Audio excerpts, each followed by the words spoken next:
día nos vas a dar una ponencia sobre una visión personal del impacto de Frans de Waal en la filosofía. Pero antes de la ponencia vamos a dar un pequeño video de su síntesis curricular.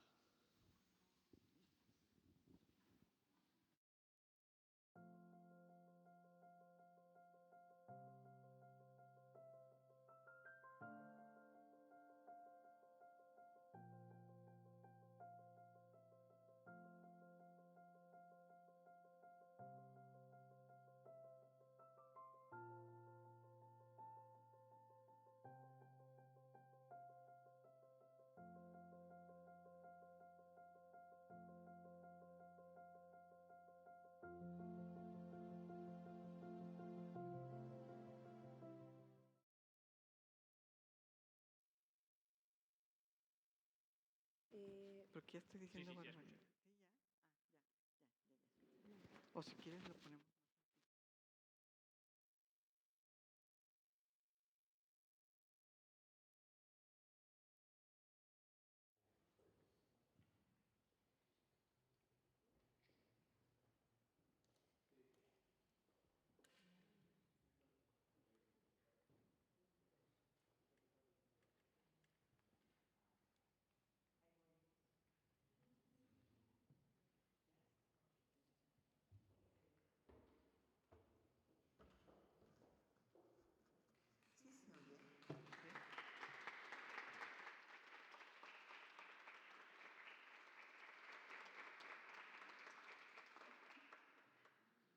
Sí se oye, ¿verdad?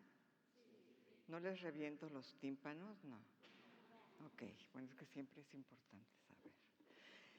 Bueno, yo comienzo con una frase de Edward Wilson. Ha llegado la hora de quitar la ética de las manos a los filósofos y de biologizarla.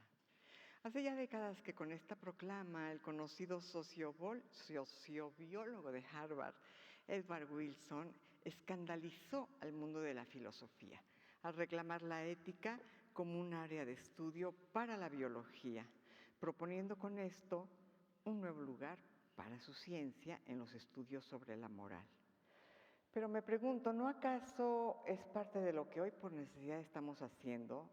Frans de Waal considera que es riesgoso tomar al pie de la letra la afirmación de Wilson, porque los biólogos en ocasiones ven las cosas de una manera bastante funcional. Por lo general se preguntan por la utilidad de un rasgo. De Waal reelabora esta propuesta de Wilson y concluye, cito, en lugar de confiar enteramente en la biología, la mejor manera de dejar entrar una brisa de aire fresco es abriendo tanto la puerta trasera como la delantera. De este modo, en la obra de de Waal, biología y filosofía alumbran el camino de la etología y, como veremos, también el de la filosofía.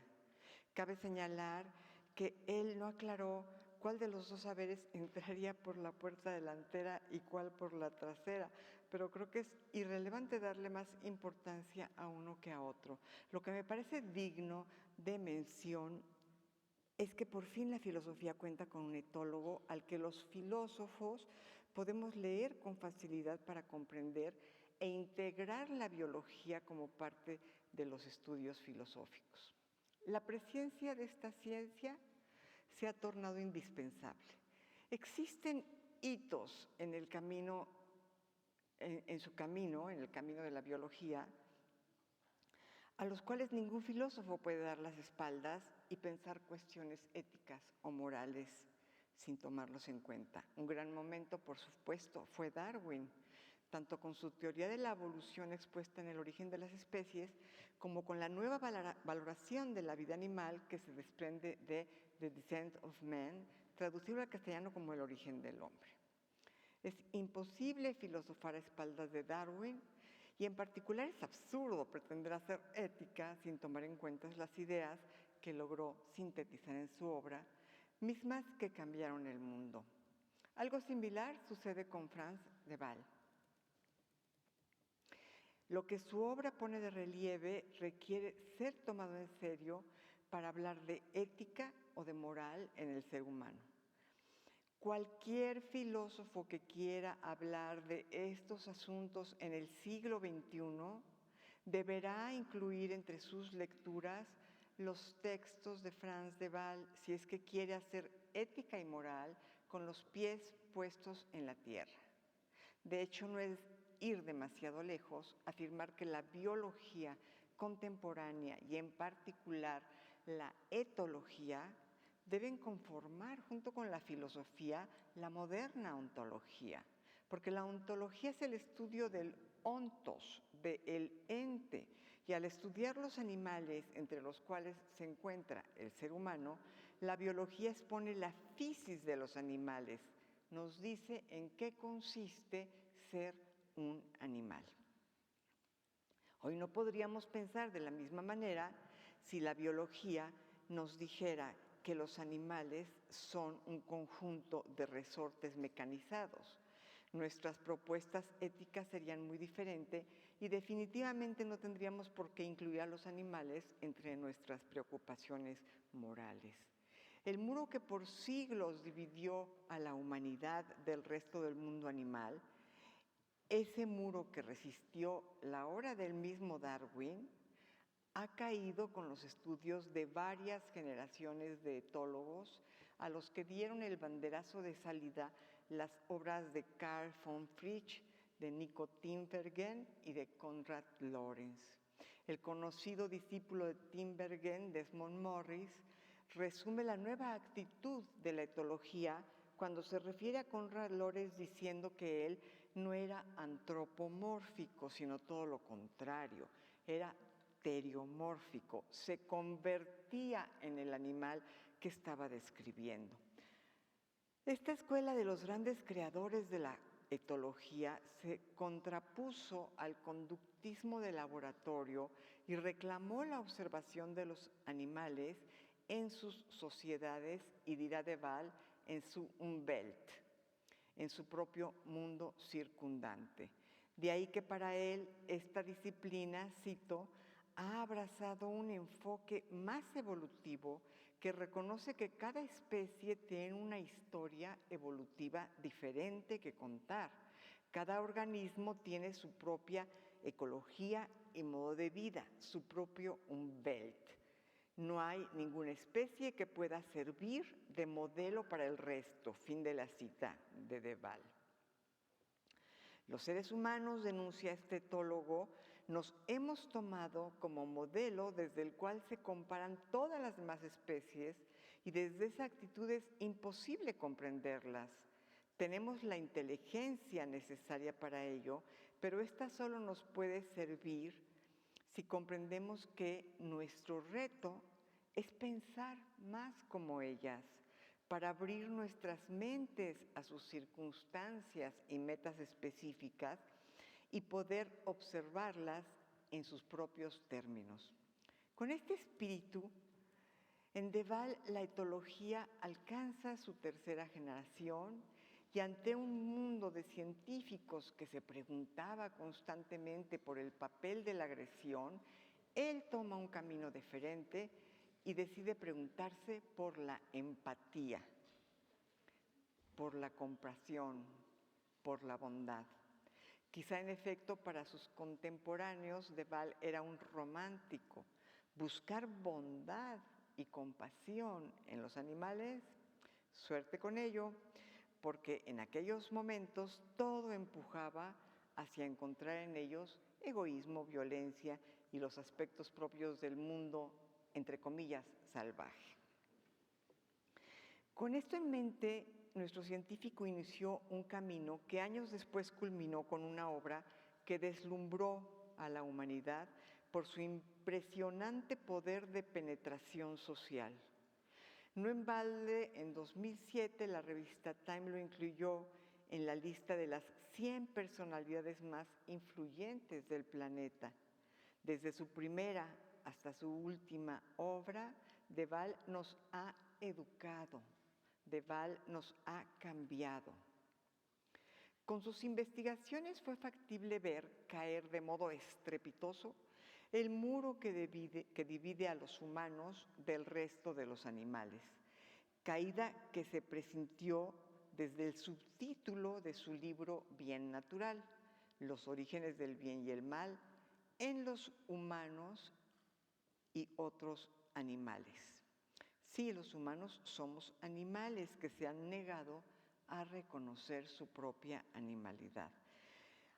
A esa actitud que pretende reafirmar un muro divisorio entre animales y ser humano, Frans de Waal la llamó antroponegacionismo, anthropodenialism, a saber, cito, la ceguera ante las características humanas de los animales o ante las características animales de los humanos. Hemos trazado ese muro divisorio entre todo el reino animal por un lado y una parte mínima del reino que comprende únicamente una especie que es la propia. Y por supuesto hemos empleado ese muro a nivel axiológico para hacernos creer que nosotros, los seres humanos, somos la cima de la evolución. Cito a de Waal en Bien Natural. Además de ser humanos, nos enorgullecemos de ser humanitarios. Qué manera más brillante de establecer que la moralidad es una característica de la naturaleza humana cuando asignamos el nombre de nuestra especie al comportamiento caritativo. Esta oposición entre la cima y el abismo, entre aquello que es valorado como lo más elevado y lo que se considera axiológicamente como ínfimo, la hemos tensado a tal grado que llegamos a considerar que todo lo bueno que la humanidad posee, todo lo amable y amoroso, todo lo moralmente deseable, tiene un origen oscuro, completamente ajeno al mundo animal. Para algunos, ese origen tiene que ver con los designios de un Dios que nos hizo a modo de sus propias cualidades o con un recubrimiento social y moral que en algún momento el ser humano desarrolló. Esas interpretaciones son las que de Waal llamó la teoría de la capa o la teoría del barniz. And here I don't know if in English the name is layer but you know what I mean. La teoría del barniz. Esta se refiere a una especie de recubrimiento que los seres humanos tenemos por encima de nuestro verdadero ser, el cual es supuestamente malvado. Esa capa nos haría empáticos y civilizados. Y por supuesto, desde esta forma de ver el mundo, todo lo negativo, violento, iracundo, egoísta del ser humano se debe a nuestro ya superado pasado animal. De ese modo, expresiones como el lobo es el hombre es el lobo del hombre, regirse por la ley de la selva, actuar como un animal, dejan ver el profundo desprecio que tenemos por la vida, la cual para la humanidad solo merece respeto cuando es nuestra propia vida, la vida humana. Una intuición fundamental atraviesa toda la obra de Frans de Waal. La teoría de la capa va de la mano con la contraposición entre la naturaleza y la cultura, entre la vida animal y la vida humana, entre el ser salvaje y el ser civilizado, y finalmente entre ser moralmente malo y detestable y otro ser que ha logrado bondad y amabilidad. Esta contraposición es falsa. Con esto de Waal enfrenta con toda claridad siglos de diversos antropocentrismos axiológicos propios de la religión, la filosofía e incluso la biología. En filosofía, que es el tema que nos ocupa, esta contraposición comenzó casi con la filosofía misma en la obra de Platón. En ella, todo lo bueno, noble, digno del ser humano se debe a la psique, que se traduce como alma y mente, a veces como alma o mente, Y esta es capaz de conocer el mundo del eidos, de las ideas, y es, dirá Platón, divina, mientras que todo lo malo, instintivo, salvaje, se debe al cuerpo, que nos acarrea errores epistemológicos a través del conocimiento sensible que Platón desprecia y que nos acerca al mundo animal. Para nuestro etólogo, no existe un muro infranqueable que divida a los seres humanos del resto de los animales. A estas alturas, todo esto debería de ser ya fácil de aceptar. Se desprende de la obra de Darwin, de Konrad Lorenz, de muchos grandes biólogos y etólogos. Pero luego llegó el conductismo de Skinner y con él los animales pasaron a ser meros objetos de estudio en el peor de los sentidos. Había que esperar a que el conductismo se disolviera, cosa que ocurrió con el avance de la etología y, a mi modo de ver, de manera particular con la obra de Frans de Waal. Y aún así, nuestra propia animalidad continúa siendo sumamente difícil de captar, porque a lo largo de su historia el ser humano ha buscado y ha encontrado dualismos y escisiones, dicotomías en todas partes. Y quizá el más definitorio fue el dualismo que establece dos formas diferentes de ser en el mundo, la que es propia del ser humano y la que es propia del resto de los animales. El ser humano se ha sentido diferente al reino animal, en el cual quedan subsumidas por igual una hormiga que un elefante, un bonobo que una piraña. Hemos incluido en esta categoría animal un mundo muy vasto, pero el ser humano parece autoexcluirse de él contra todo lo que pueda decir la biología. En particular a la filosofía, con sus notables y muy contadas excepciones, le preocupó de manera casi patológica encontrar la cualidad que hace del ser humano un ser privilegiado. Ya Nietzsche sospechó que ese privilegio fuera realmente un privilegio. Pero ni siquiera él, con toda su radicalidad, logró escapar del dualismo entre naturaleza animal y naturaleza humana, como si el ser humano se encontrara completamente aislado del resto del mundo animal.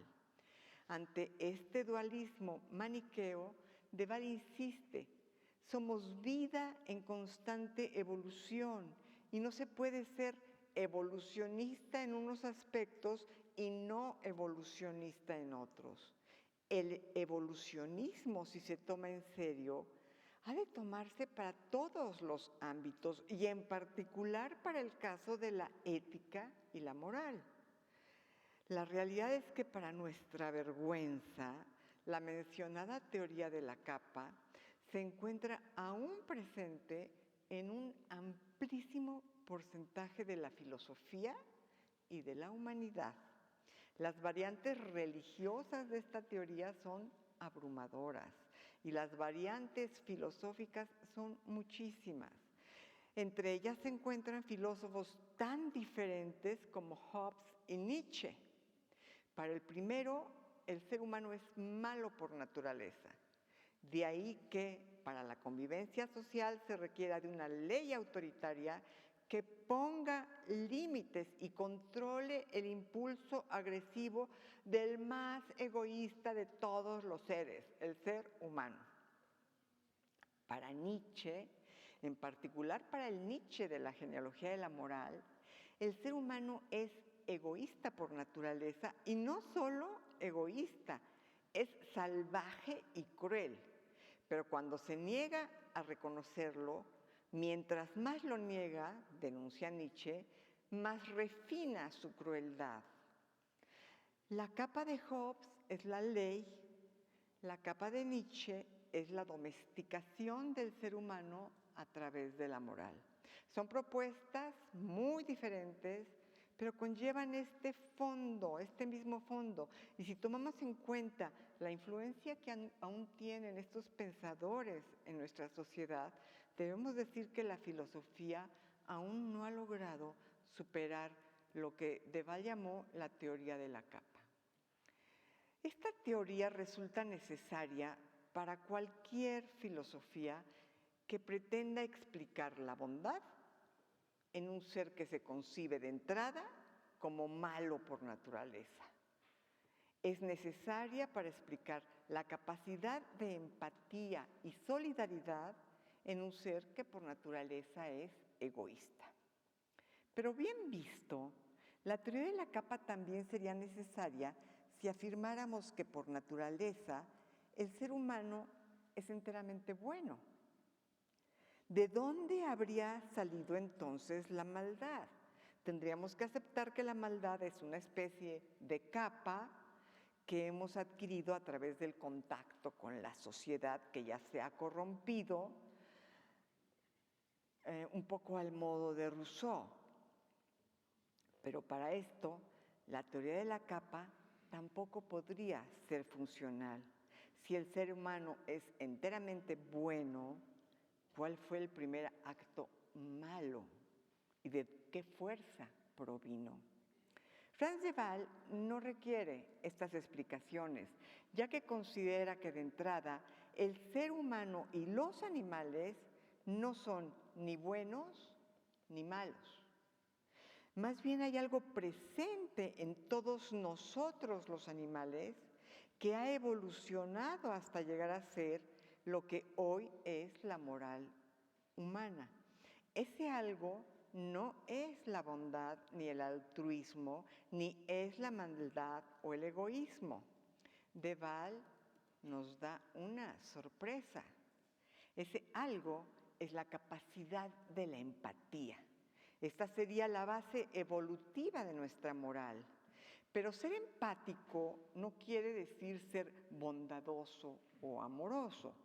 Ser empático es ser capaz de comprender aquello que le ocurre a otro y no necesariamente conduce a la bondad.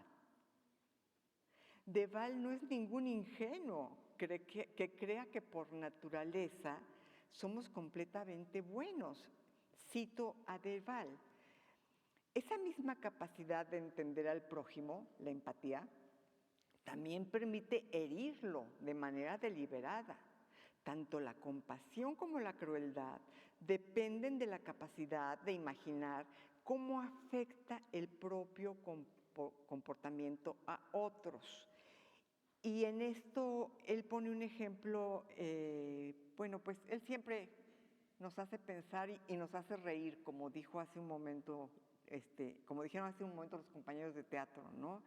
Esto lo dice en el mono que llevamos dentro, de Inner Ape, y me parece que con esto De Waal da un giro radical a la cuestión de la bondad o la maldad innatas en los animales, incluido por supuesto el animal humano. Porque más que preguntarnos si somos buenos o malos por naturaleza, o si lo son el resto de los animales, para De Waal somos por naturaleza, al igual que en los animales, seres empáticos. En ese sentido, la cuestión del bien y del mal parece tratarse de una cuestión por siglos mal planteada. Creo que nuestro etólogo habla de lo que kantianamente podríamos llevar las condiciones previas de la posibilidad del bien y del mal. La empatía es esa condición previa y esto me parece fundamental. El ser humano no es bueno ni malo por naturaleza. Es igual que muchos primates y otros animales, empático. La empatía nos hace sentir lo que el otro siente, ya sea para bien o para mal. Y al decir para bien o para mal, no me refiero a que seamos capaces solamente de sentir el dolor o el placer del otro, sino al hecho de que gracias a la empatía podemos hacer sufrir o alegrar al otro. Él ejemplifica en el mono que llevamos dentro esto con unos chimpancés, que un chimpancé le echaba el cebo a unos pollitos y llegaban los pollitos y el otro chimpancé les daba un garrotazo. Y dice Deval, y eran lo suficientemente estúpidos para regresar. Les volvían a echar el cebo y volvían a regresar. Y estaban aburridos, estaban divirtiendo, dándole garrotazos a los pollitos. Pero él dice, ¿por qué? Bueno, porque tenían la empatía, la capacidad de saber que el garrotazo duele, ¿no? Entonces, al ser empáticos por naturaleza, somos capaces de solidarizarnos con otro o de cometer atrocidades precisamente por esa capacidad para imaginar lo que sienten los demás. Es porque somos capaces de ponernos en los zapatos del otro que podemos saber cómo hacerle daño o cómo hacerle bien. Si la empatía puede emplearse para bien o para mal, ¿cómo es, pues, que la empatía puede tornarse en bondad? Y responde Frans de Waal.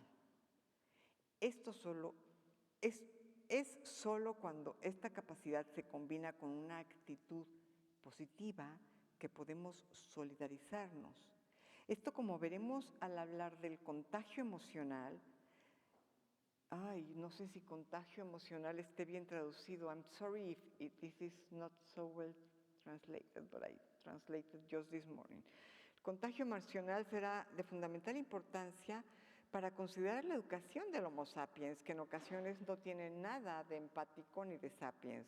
Como veremos, el medio en que se educa al animal sapiens es generador de contagios. Un medio violento ejercerá un contagio emocional muy diferente al que ofrece un medio amoroso. Ahora bien, si somos seres empáticos, tanto para hacer sufrir como para hacer sentir bien al otro, ¿a qué se debe que hayamos creado el vínculo? Esto se lo pregunta de Waal, ¿no?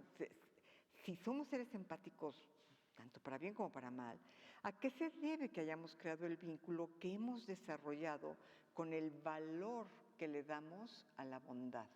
¿A qué se debe?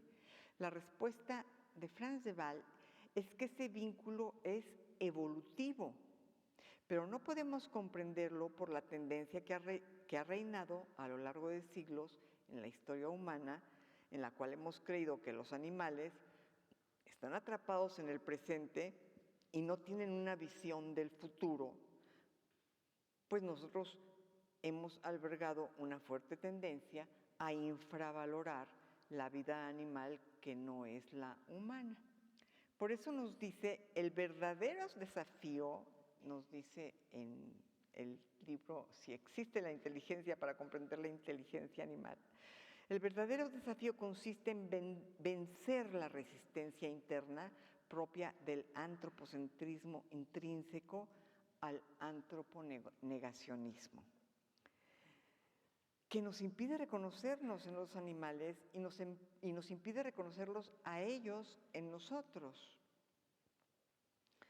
De Waal encontró que en el chimpancé la cara más violenta de la naturaleza humana, en la misma medida en que en el bonobo encontró esa capacidad llevada hacia la solidaridad y el amor.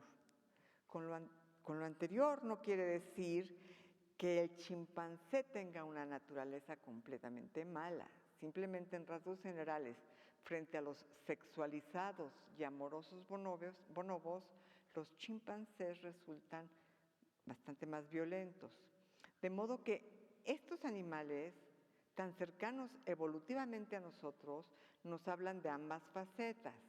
Los grandes simios y muchos otros animales somos seres jánicos. ¿Se acuerdan de Jano? Esta figura con dos caras. Una faz es cruel y otra comprensiva. ¿Y por qué no aceptar entonces, se pregunta de Waal, que podemos ser ambas cosas? Para él es mucho lo que podemos ver de la naturaleza humana si estudiamos la naturaleza de otros animales. Entre ellos, la moral se presenta en semilla y a la vez bastante más clara, pues aún no se ha empleado la razón como facultad para justificar actos morales. En el animal la moral aparece sin justificación alguna. En la moral natural propia de los primates se da a conocer como un medio de contraste, de manera muy simplificada, la moral humana. ¿Y qué muestra esa moral? Que los animales no son como son porque se parezcan en algo a los seres humanos. Por siglos hemos buscado en los animales cualidades humanas y hemos valorado sus capacidades en la medida en que se parecen a las nuestras. Pero esto equivale a medir la vida con parámetros ajenos, porque lo que nos hace ser humanos es una cualidad que no es esencial para la vida: la capacidad de razonar. Se puede vivir sin esa capacidad que de hecho en muchas ocasiones atenta contra la vida, como pone de manifiesto el pensamiento de Friedrich Nietzsche. Lo que hemos pasado por alto es que somos nosotros, los seres humanos, los que somos como somos porque somos animales. La conducta de estos nos habla de nuestras propias capacidades de empatía, buenas y malas, llamándole a esto altruistas y egoístas. La conducta de estos, hay una continuidad, pues, entre nuestro pasado evolutivo y nuestra moral. Hemos heredado de nuestros antepasados no solamente la violencia, sino también la bondad y la reciprocidad, rasgos que nos hacen nobles y solidarios. Fiel a esta premisa, Deval documenta la supervivencia de los menos aptos, casos de primates desvalidos e incluso de otros animales que se han visto beneficiados por el altruismo de otros o que han sobrevivido gracias a la solidaridad de quienes le rodean. Existe la bondad natural. Y aquí me parece pertinente destacar un logro que debemos agradecer a la obra de Frans de Waal. No solamente documentó y compartió los experimentos y datos que obtuvo a lo largo de toda una vida, su obra también ha dado a conocer descubrimientos de muchos otros de sus colegas, con referencias puntuales a sus obras. Esta faceta de gran difusor de la cultura y en particular de la etología es digna de alabanza y es impresionante el impacto que este conocimiento ha generado en nuestra sociedad, porque no se puede amar lo que no se conoce. Y el conocimiento que ha sido accesible a millones de lectores gracias a su obra ha generado sin duda un acercamiento más amable y benéfico del ser humano hacia el resto de los animales. ¿Cuál es, pues, el factor común a todos los animales que nos hace pertenecer a esta enorme categoría? Quien se libra de la ceguera provocada por el antroponegacionismo comprende que el mundo de las emociones es lo que nos hermana con el resto de los animales. La razón argumental o deductiva, como bien lo dijo Nietzsche, es una parte muy pequeña del ser que somos, a pesar de lo mucho que la hemos sobrevalorado. El mundo emocional sin el cual no podemos sobrevivir es el que guía nuestras acciones. La razón entra más bien solo después de una acción problemática, cuando buscamos justificaciones, pero el móvil siempre es emocional. Habíamos mencionado que es relevante que de Waal documente el contagio emocional tanto en seres humanos como en otros animales. El contagio emocional es perceptible desde el neonato que llora al escuchar el llanto de otro bebé. El contagio emocional. Hello. Bueno, ok. El contagio emocional es perceptible desde el neonato que llora al escuchar el llanto de otro bebé hasta el adulto que modela su voz, que modela el tono de su voz dependiendo de si considera que está con un individuo superior o no. Los seres humanos vivimos contagiándonos unos a otros un sinfín de emociones y del contagio emocional surge la empatía. Cito a Deval. La empatía comprende y no habría podido surgir sin el contagio emocional. Pero va más allá de al colocar una serie de filtros entre el estado de otro y el propio. Imaginemos, pues, lo fundamental que esto resulta a la educación sensible de las emociones. Si un niño vive rodeado de ira, enojo y resentimiento, se verá inevitablemente contagiado. Lo mismo si vive rodeado de aceptación y amor. En México, en donde la violencia es un problema que no deja de crecer, tenemos que encontrar la manera de establecer una línea de contagio emocional positivo en la educación de nuestra infancia. Y esta debe ser mayor en fuerza al enojo provocado por siglos de desigualdad. En ese sentido, no cabe duda que Frans de Waal, como los grandes pensadores, nos ayuda a reflexionar sobre el mundo que nos ha tocado vivir. Debemos decir que a pesar de todo lo que hemos dicho, en uno de sus últimos libros, de Waal señala lo siguiente: la mayoría de los libros de texto actuales no contienen ninguna sección, se refiere a los libros de teología, no comprenden ninguna sección dedicada a la empatía o la compasión. Las ciencias las han pasado por alto. Esto es preocupante, porque la moralidad humana está anclada en las emociones sociales y tiene como centro la empatía. Con justificada razón, su simpatía, la simpatía de De Waal por Hume, y a la vez lo que él llama un presentimiento, cito a De Waal.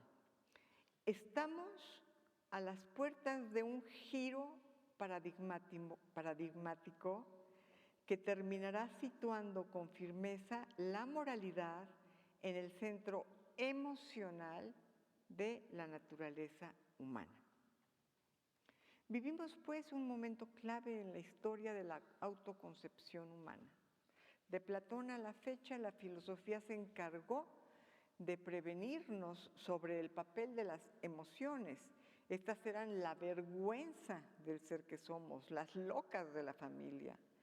La soledad de Spinoza, de Baruch Spinoza, duró siglos en una especie de monólogo frente a filósofos que no le otorgaban lugar alguno al mundo de las emociones.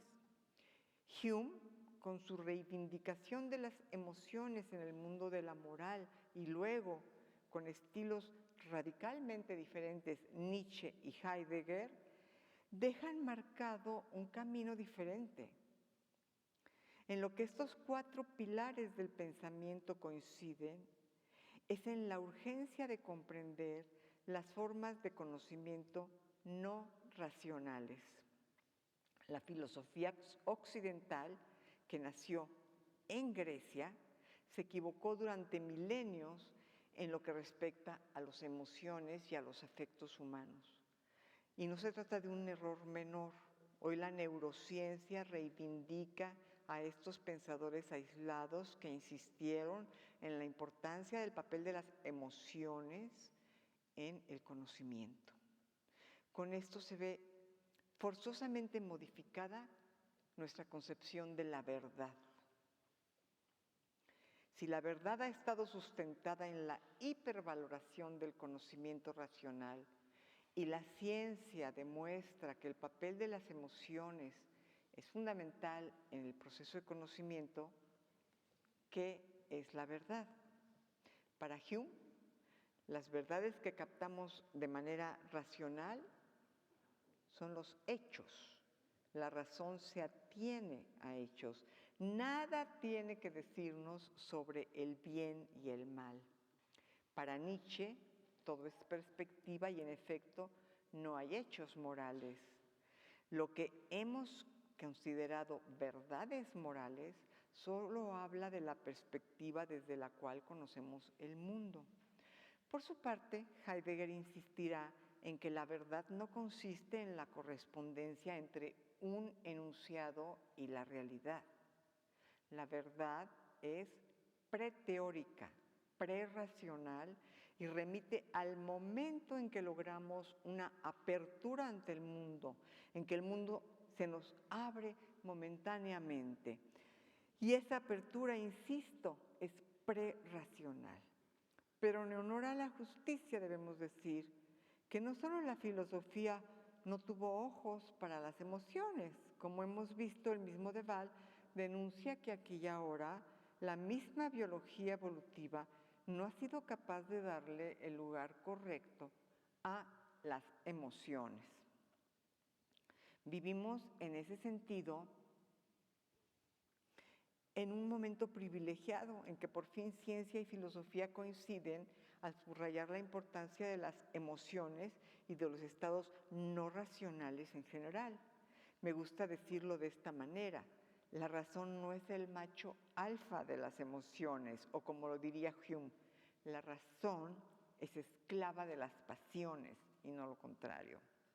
Las emociones, las pasiones, los sentimientos, todo aquello que no es racional ha sido arrumbado lejos de la racionalidad humana, la cual se ha concebido como la auténtica nota esencial del ser humano. Por contraste, el ser de los animales se ha concebido como lo contrario, aquellos en los cuales el conocimiento no es racional, como si esto fuera malo. Hoy la ciencia nos demuestra que nuestro propio conocimiento no es puramente ni primariamente racional. Hoy se visibiliza la importancia de las emociones en el proceso de conocimiento. Quedamos de este modo hermanados con la animalidad y la razón parece quedar condenada a no ser más que una forma de justificar de manera clara y ordenada el mundo emocional que concebimos como un mundo despeinado, caótico, ajeno al orden y al deber humano. Hablar de ese mundo caótico nos conduce a lo que Deval llamó el error de Beethoven, la consideración de que la moralidad, como algo antinatural en el ser humano, va de la mano de la consideración de que lo bueno, el altruismo y la bondad no pueden haber surgido de manera natural de lo malo, a saber, el proceso cruel y despiadado de eliminación en la evolución de las especies.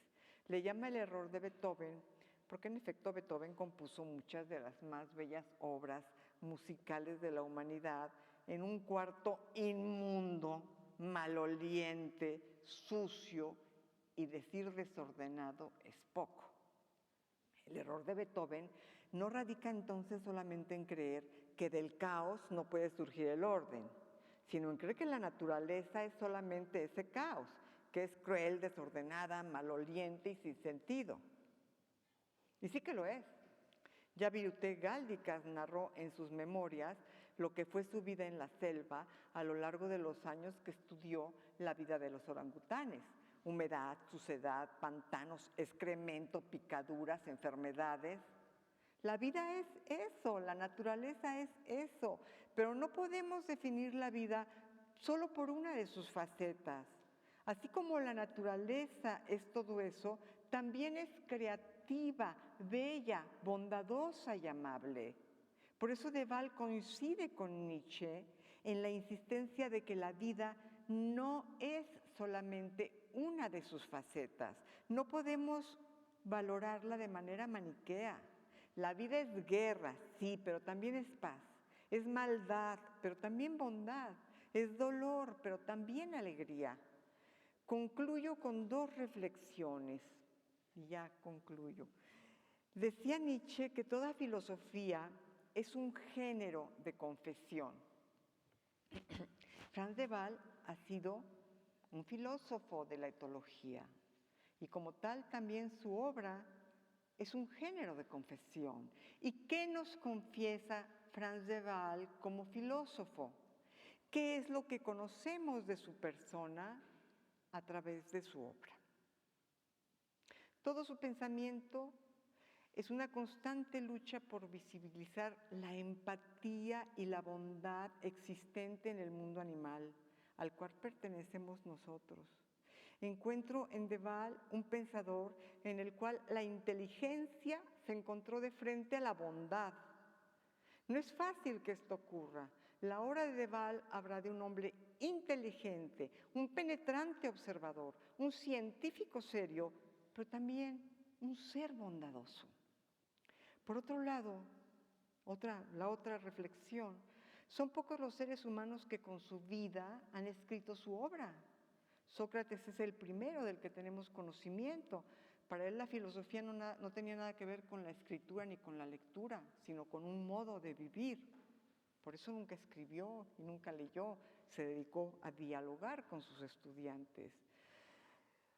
Del mismo modo, Konrad Lorenz mantuvo una relación muy sui generis con sus objetos de estudio que para él no eran objetos, eran cualquier otra cosa menos objetos. Era una época en que lo usual era estudiar el comportamiento animal en un laboratorio, haciendo caso omiso de que se encontraba ya alterado por el cambio de condiciones de vida en los animales. Lorenz impuso una nueva forma de estudio. En lugar de encerrar a los animales en un laboratorio, se fue a vivir inmerso con ellos y abrió las puertas de su casa a ellos. Algo existe en Franz de Waal de Sócrates y de Lorenz. Él no solo fue un gran etólogo con ideas propias, no solo tomó el reto de difundir el conocimiento de la etología a todo el mundo, también hizo de su brillante carrera un modo de vida, al grado de considerar como su propia familia a sus amados primates. Agradecemos a de Waal por su trabajo que tanto nos ha dado, pero me parece fundamental agradecer también a la doctora Catherine Marin, espero haberlo pronunciado bien, el haber acogido a tan singular familia. Estoy segura de que la obra que hoy nos reúne no existiría de la misma manera sin Catherine.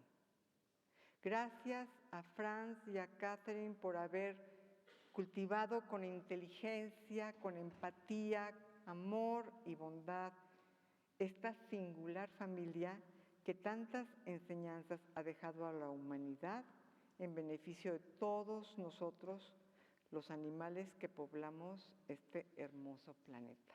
Muchas gracias.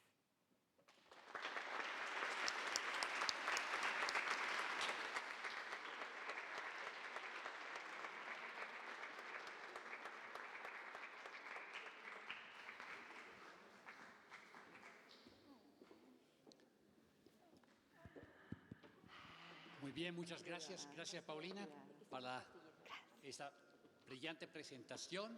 Tenemos tiempo para un par de preguntas. Entonces, adelante. Ya, aquí tenemos una. Tú me dices lo que dicen porque yo no voy a ir.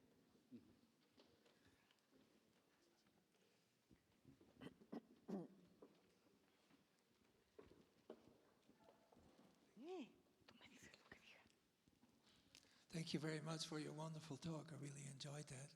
You made one mention to Spinoza in passing, and I'm sorry I cannot ask the question in Spanish, and I may have lost something in the translation, which, by the way, was very perfect and helpful for us to follow along.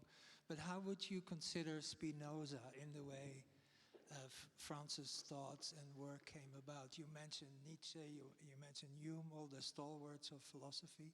How do you place Spinoza in all of this? What is the key part? I need to translate, because it's very bad. Okay, what do you think is there a role for Spinoza's work in how France's work developed? El papel clave de Spinoza nel trabajo de Spinoza nel El papel clave de Spinoza. I'm sorry, I have a hearing problem, so I don't understand. I usually don't understand anything, Spanish, English, whatever, because I have a hearing problem. So that's why I have to have a translator. I'm sorry. Spinoza in France de Waal, that's the question, right? Well, Spinoza is the first one to put all the reflectors on emotions. He's the first one. But I think he was a very lonely man. I mean, not in his life, well, also in his life, but I mean in philosophy. He was, yes, he was listened, but I don't think that they understood him.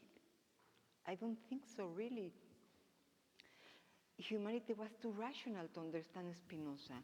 And Spinoza was the first, I think that he was the first human being to say, emotions can be studied, but they not only can be studied, but they must be studied. We have to understand emotions if we want to talk about morals. But he was a philosopher from the, I think, 16th century. And, you know, he was anatemizado, I don't know how to say it in English. And I think he kept on being a lonely philosopher through the history of philosophy. Until Nietzsche, really until Nietzsche, or maybe Hume, but Hume is like in a different style.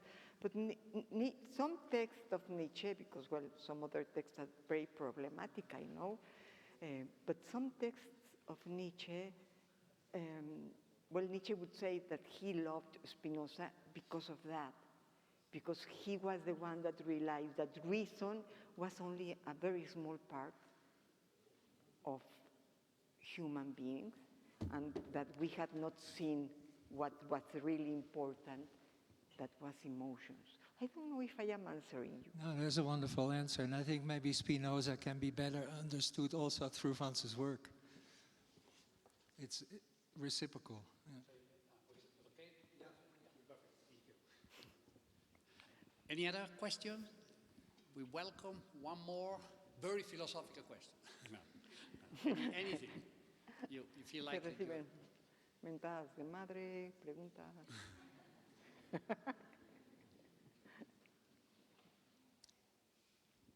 No, then we are going to move to the next question, the next section. But before that, we want to thank Paulina again in a very good way. So we step there, and we're going to give you a little. I wanted to thank you first of all, and I'm doing it last of all. I'm sorry. No. Thank you for inviting me. Una pregunta. Perdón, no la vi. Otra pregunta. No, perdón. Okay. En español. ¿Sí me escuchan? Bueno, siento que personas que estudiamos ciencia, Un poco más fuerte para que te escuchemos. siento que personas que estudiamos ciencia, como que sí entendemos muy bien esta parte de que somos salvajes, somos animales también. Algo que yo todavía no terminé de entender fue lo de empatía, porque, por ejemplo, lo de bueno y malo, entiendo que son cosas que debemos de excluir porque quedan muy ambiguas y es muy antropocentrista. Pero igual siento que palabras como empatía sigue siendo algo muy antropocéntrico. O sea, siento que igual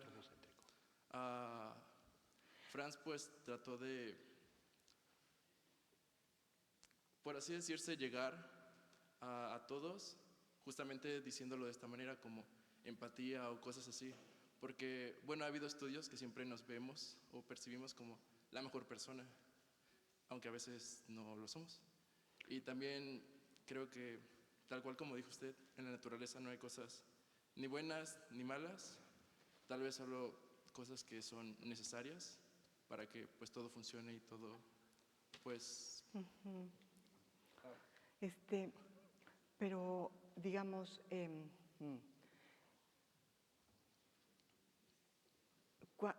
cuando Franz retoma la idea de empatía, a ver, voy a tratar de responder así.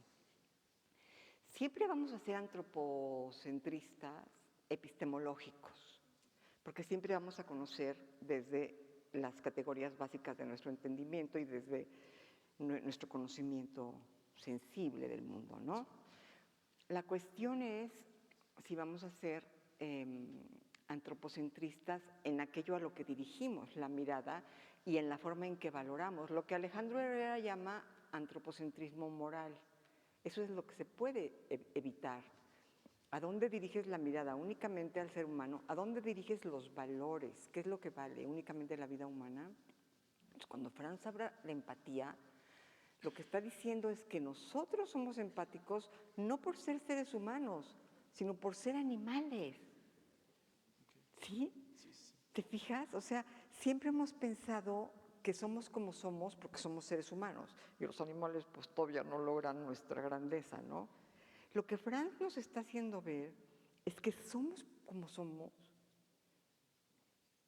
que todo lo primigenio del ser que somos está ahí en los animales.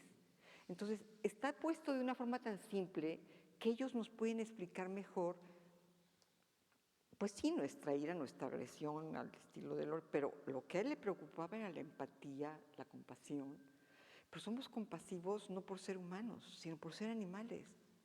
Es fantástico eso, porque entonces ahí rompes el antropocentrismo.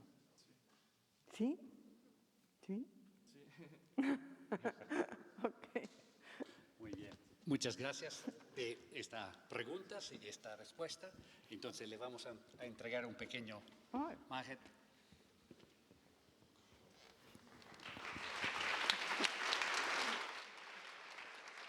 Muchas gracias. Qué bueno. Filipo, La gracias. constancia. Tenía que haber empezado antes las gracias. Perdón, se me fue por los nervios.